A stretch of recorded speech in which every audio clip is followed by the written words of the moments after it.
రాసి పెట్టుకోండి, తెలంగాణలో రాబోయేది ముమ్మాటికి కేసీఆర్ సర్కార్ అంటున్నారు బీఆర్ఎస్ వర్కింగ్ ప్రెసిడెంట్ కేటీఆర్.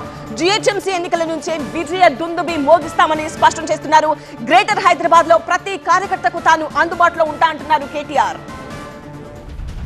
గత ఎన్నికల్లో జరిగిన తప్పిదాలు ఇక మీదట జరగొద్దని కార్యకర్తలకు పిలుపునిచ్చారు BRS working president KTR. GHMC ఎన్నికల్ని బీఆర్ఎస్ ప్రతిష్టాత్మకంగా తీసుకుందన్నారు.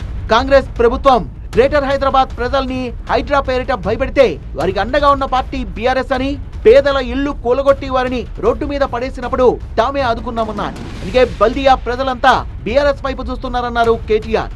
గ్రేటర్ హైదరాబాద్ కు చెందిన బీఆర్ఎస్ నేతలు కేటీఆర్ ను కలిశారు. వారితో మాట్లాడిన వర్కింగ్ ప్రెసిడెంట్ రాబోయే జీహెచ్ఎంసీ ఎన్నికల్లో సత్తా చాటాలని కార్యకర్తలకు సూచించారు. కాంగ్రెస్ ప్రభుత్వం అనుసరిస్తున్న ప్రజా వ్యతిరేక విధానాల్ని ఎండగడుతూ ప్రజల్ని చైతన్యవంతుల్ని చేయాలని, ప్రజా సమస్యల్ని పరిష్కరిస్తూ పార్టీని మరింత బలోపేతం చేయాలని సూచించారు. తెలంగాణలో రాబోయేది బీఆర్ఎస్ ప్రభుత్వమే అన్న మాజీ మంత్రి బల్దియాలోనే కాదు స్థానిక సంస్థల ఎన్నికల్లోనూ కారు టాప్ గేర్ లో దూసుకుపోతుందని ధీమా వ్యక్తం చేశారు.